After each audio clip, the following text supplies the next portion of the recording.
आगे चलें, अब हम देखेंगे स्ट्रक्चर कैसे होती है एंटीबॉडी की। तो आओ देखते हैं, हम देखने वाले हैं कि एंटीबॉडी की स्ट्रक्चर कैसे होती है। लिख लो यहाँ पे स्ट्रक्चर ऑफ एंटीबॉडी।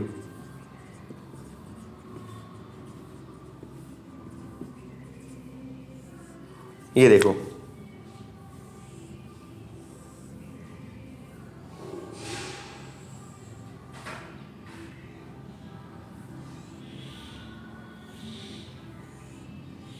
ठीक है। जैसे कोई दिक्कत है नहीं, इसको पूरा बना दो ना यार, क्या जा रहा है।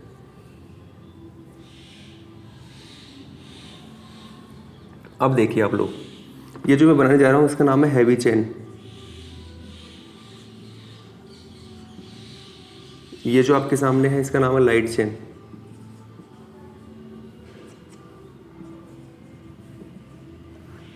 इस हैवी चेन और लाइट चेन के बीच में हमें मिलता है क्या, बॉन्ड। इस बॉन्ड का नाम क्या होता है बताइए, इस बॉन्ड का नाम क्या होता है, फॉस्फो, इसका नाम होता है डाई सल्फाइड बॉन्ड, ठीक है, डाई सल्फाइड बॉन्ड, ठीक है। आगे देखते हैं। देखो हमने आपको बताया था, ठीक है, ये जो पार्ट होता है हमारी एंटीबॉडी का, ये जो पार्ट होता है कैसा पार्ट होता है बताइए, ये होता है कांस्टेंट पार्ट। और ये पार्ट कैसा होता है बताइए, वेरिएबल पार्ट। हमारा एंटीबॉडी कहाँ, एंटीजन कहाँ डिपेंड करता है, antigen always bind variable part of antibody. चलो जी बना लो इसको।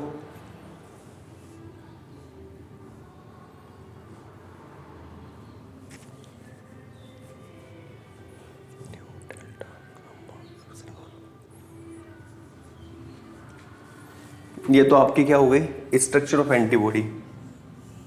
अब हम पढ़ेंगे क्लासिफिकेशन ऑफ एंटीबॉडी, ठीक है।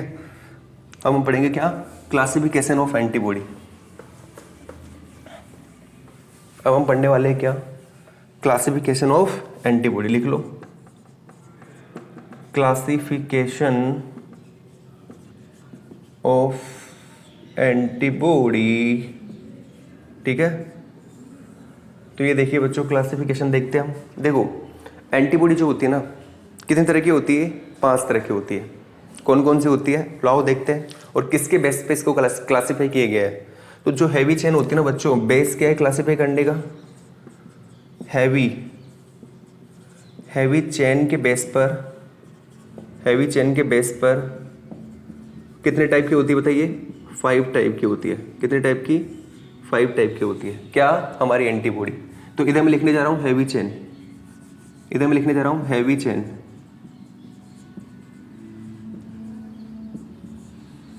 और इधर लिख रहा हूं मैं एंटीबॉडी। और आपको इसमें एक ट्रिक बता रहा हूं मैं, ठीक है, वो आप याद रखिए। आपको 5 टाइप की एंटीबॉडी हमेशा याद रहेगी। ट्रिक का नाम है MDGA। क्या नाम है ट्रिक का नाम, MDGA। देखो MDGA,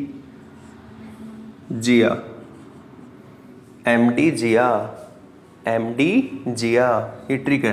अच्छा इससे सर हम कैसे याद रख पाएंगे 5 तरह की एंटीबॉडी को, तो आइए देखते हैं। देखो M का मतलब IgM, पहला हो गया याद।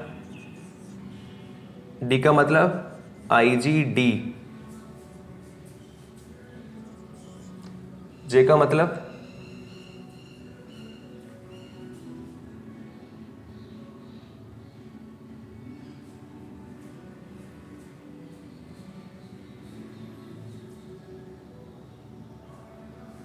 MD जिया, बच्चों जिया। ठीक है, MD जिया,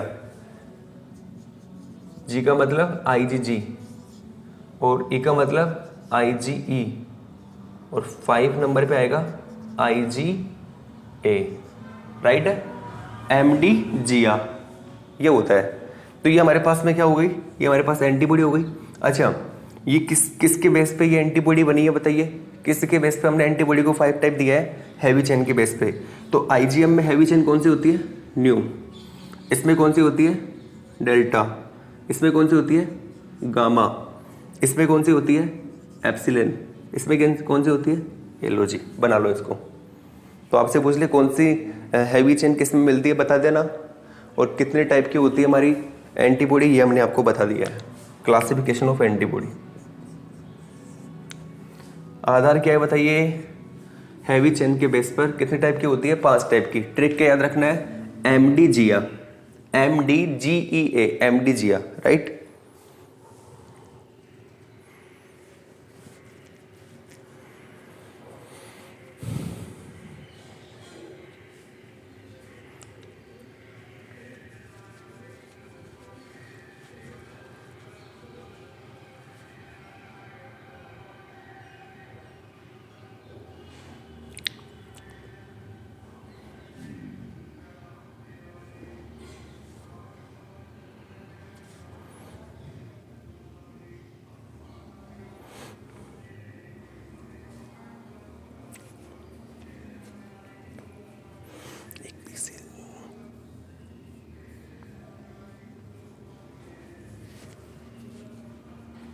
आइए आगे चलते हैं, ठीक है। अब हाँ, एक चीज वो लिख लीजिए आप,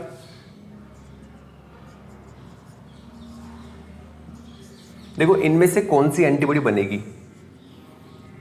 इनमें से कौन सी एंटीबॉडी बनेगी, सॉरी, इनमें से कौन सी एंटीबॉडी बनेगी, ये किस पे डिपेंड करता है बताइए, ये डिपेंड करता है एंटीजन की कंसंट्रेशन क्या है, एंटीजन की कंसंट्रेशन क्या है, ये एंटीजन की कंसंट्रेशन पर डिपेंड करता है। अगर एंटीजन की कंसंट्रेशन कम है तो कौन सी बनेगी, अगर एंटीजन की कंसंट्रेशन ज़्यादा है तो कौन सी बनेगी, बहुत ज़्यादा है तो कौन सी बनेगी, और भी ज़्यादा है तो कौन सी बनेगी। तो याद रखिएगा एंटीबॉडी कौन सी बनेगी डिपेंड किस पे करता है, एंटीजन की कंसंट्रेशन के ऊपर। तो लिख लीजिए कौन सी एंटीबॉडी बनेगी कि डिपेंड करता है किसके ऊपर, एंटीजन की कंसंट्रेशन के ऊपर। अब देखिए और याद रखना, एक बी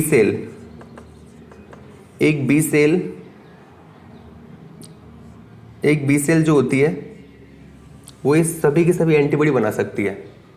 हमारी जो एक बी सेल होती है ना, एक बी सेल या एक टी सेल, टी भी लिख सकते हो, एक बी सेल जो होती है ये सभी की सभी एंटीबॉडी बना सकती है, सभी की सभी।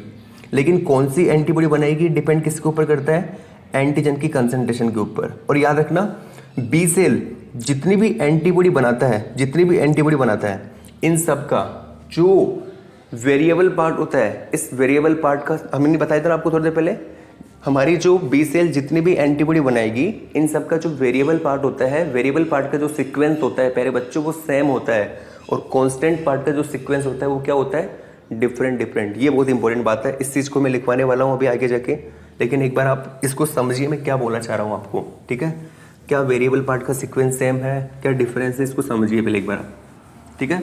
हमारी जो बी सेल होगी वो जितनी भी एंटीबॉडी बनाएगी उन सब का वेरिएबल पार्ट का सीक्वेंस क्या होता है, सेम होता है। क्यों सेम होता है वो भी देखेंगे, और कांस्टेंट पार्ट का सीक्वेंस क्या होता है, डिफरेंट होता है।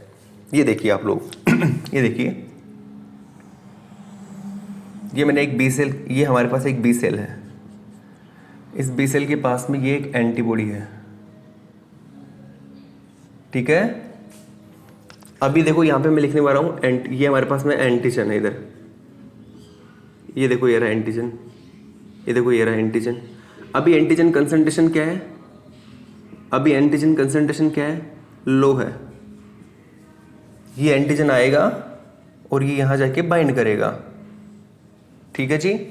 बताइए सबसे पहले बी सेल कौन सी एंटीबॉडी बनाएगी, अरे MDGEA याद करो, IgM।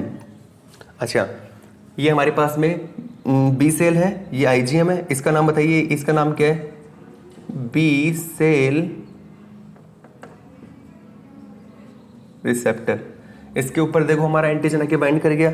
Over the period of time हमने देखा ये जो एंटीजन कंसंट्रेशन है ये भैया इंक्रीज हो गई, ये एंटीजन कंसंट्रेशन क्या हो गई, इंक्रीज हो गई। एंटीजन कंसंट्रेशन क्या हो गई बताइए, इंक्रीज। तो देखो क्या होगा, तो ये हमारी जो बी सेल है ना, बी सेल, ये बी सेल क्या करेगी पता है, ये करेगी क्लास स्विचिंग। क्या करेगी, क्लास स्विचिंग। अब सर ये क्या होता है, हमें तो ये भी नहीं पता। तो प्यारे बच्चों क्लास स्विचिंग का मतलब क्या होता है, ये आईजीएम से क्या बनाएगी बताइए, ये आईजीएम से क्या बनाएगी, ये आईजीएम से बनाएगी। क्लास स्विचिंग का मतलब होता है ये आईजीएम से जाएगा एमडी पे, आईजीजी बनाएगी। क्या बनाएगी, आईजीजी। बताओ बी सेल अब क्या बनाएगी, आईजीजी। क्यों बनाएगी, देखो मैंने आपको कहा था ना कौन सी एंटीबॉडी बनेगी, डिपेंड किसके ऊपर करता है, एंटीजन की कंसंट्रेशन पर। अगर एंटीजन कंसंट्रेशन लो है तो हमारी इसी से काम चल जाएगा, लेकिन बॉडी के अंदर एंटीजन कंसंट्रेशन बहुत ज़्यादा है, बढ़ती जा रही है एंटीजन कंसंट्रेशन, तो हमारी बी सेल जो होगी, बी सेल बताइए क्या करेगी, बी सेल करेगी क्लास स्विचिंग। और क्लास स्विचिंग का मतलब क्या होता है, जो हमारी आईजीएम होती है ये किस में कन्वर्ट हो जाएगी, आईजीडी के अंदर। और अब हमारे यहाँ पे आके क्या बाइंड करेंगे बताइए, ये हमारे यहाँ पे आके बाइंड कर जाएंगे। ठीक है जी, लेकिन मुझे एक बात का जवाब दीजिए, मुझे एक बात का आप जवाब दीजिए, मुझे एक बात का जवाब दीजिए।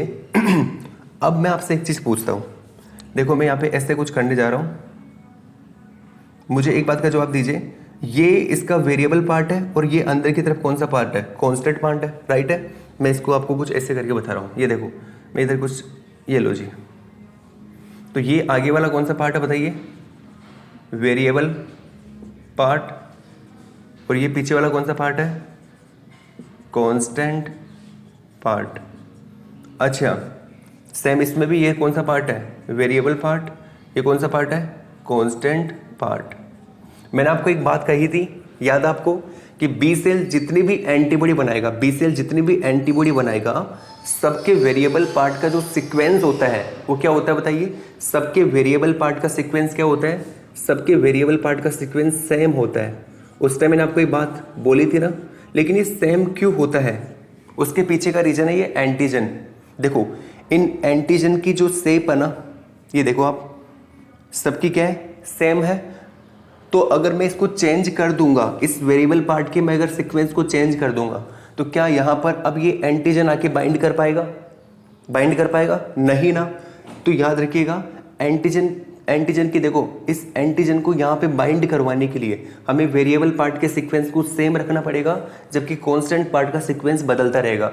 आईजीएम के कांस्टेंट पार्ट का सीक्वेंस कुछ और होगा, आईजीडी के कांस्टेंट पार्ट का सीक्वेंस कुछ और होगा। आगे जाके अगर मान लो ये एंटीजन कंसंट्रेशन और बढ़ जाती है, ये एंटीजन कंसंट्रेशन आगे जाके और बढ़ जाती है, तो फिर से क्या होगा बताइए, फिर से क्लास स्विचिंग होगा। और अब आईजीडी किस में कन्वर्ट होगी, अरे याद करो, इधर लिख देता हूँ MDGEA। अब आईजीडी किस में कन्वर्ट होगी, आईजीजी के अंदर। अगर मान लो और एंटीजन कंसंट्रेशन बढ़ रही है, एंटीजन कंसंट्रेशन और बढ़ रही है, एंटीजन कंसंट्रेशन लगातार बढ़ती जा रही है और बढ़ रही है, तो अब ये बताइए किस में कन्वर्ट होगी, आईजीजी, ये कन्वर्ट होगी IgE के अंदर। लेकिन अभी भी एंटीजन कंसंट्रेशन रुकी नहीं है, अभी भी एंटीजन कंसंट्रेशन लगातार बढ़ती जा रही है।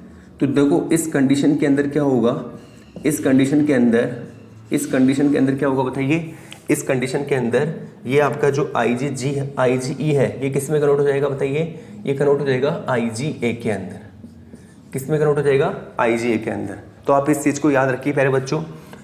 ये आपकी एक यहाँ पे नया टॉपिक आया है, टॉपिक का नाम क्या बताइए, टॉपिक का नाम है क्लास स्विचिंग। क्या नाम है टॉपिक का, क्लास स्विचिंग। तो हमने एक चीज़ देख ली और हमने क्या देखी, क्लास स्विचिंग क्या होती है, कब होती है। दूसरी बात, वेरिएबल पार्ट, कांस्टेंट पार्ट। एक बी सेल जितनी भी एंटीबॉडी बनाती है उनका वेरिएबल पार्ट क्या होता है, सेम होता है। क्यों सेम होता है, क्योंकि हमें एंटीजन को यहाँ लाके बाइंड करवाना है। अगर हमने वेरिएबल पार्ट के सीक्वेंस को चेंज कर दिया, अगर यहाँ पे देखो वेरिएबल पार्ट का सीक्वेंस ये वाला है जिससे ये एंटीजन यहाँ के बाइंड कर रहा है, जो भी वेरिएबल पार्ट का सीक्वेंस है। हमने जब क्लास स्विचिंग की तो हमने यहाँ IgT के वेरिएबल पार्ट के सीक्वेंस को चेंज कर दिया, तो यही एंटीजन जो यहाँ पे था, क्या अब ये एंटीजन यहाँ आके बाइंड कर पाएगा? नहीं कर पाएगा। क्यों? क्योंकि आपने सीक्वेंस को चेंज कर दिया। तो हमें वेरिएबल पार्ट के सीक्वेंस को चेंज नहीं करना है। याद रखना, एक बी सेल जो होती है वो जितनी भी एंटीबॉडी बना के जाएगी उन सब के वेरिएबल पार्ट का सीक्वेंस सेम रहेगा। कांस्टेंट पार्ट का सीक्वेंस क्या रहेगा बताइए? कांस्टेंट पार्ट का जो सीक्वेंस होगा, कांस्टेंट पार्ट का सीक्वेंस क्या होगा? डिफरेंट क्या होगा बताइए? कांस्टेंट पार्ट का जो सीक्वेंस होगा वो क्या होगा? डिफरेंट। इसी के साथ हमने एक नया टॉपिक पढ़ लिया। टॉपिक का नाम क्या है? Class switching. अच्छा बताइए, सबसे पहले क्या होता है? क्लास स्विचिंग होती है, क्लोनल प्रोपगेशन होता है। बताइए, तो अभी हमने थोड़ी देर पहले देखा, सबसे पहले होता है क्लोनल प्रोपगेशन, और क्लोनल प्रोपगेशन के बाद में क्या होती है बताइए? Class switching. तो आप याद रखना हमारी बॉडी के अंदर जैसे ही कोई एंटीजन आता है, तो फर्स्ट प्रोसेस क्या होती है? Clonal propagation. देन उसके बाद क्या होता है सेकंड नंबर पे? Class switching. क्या होती है? Class switching. ये बहुत इंपॉर्टेंट है बच्चों, इसमें कई बच्चे कंफ्यूज हो जाते हैं। कंफ्यूज बिल्कुल भी नहीं होना, आपको पूरी कहानी मैंने समझा दी है। राइट? ओके।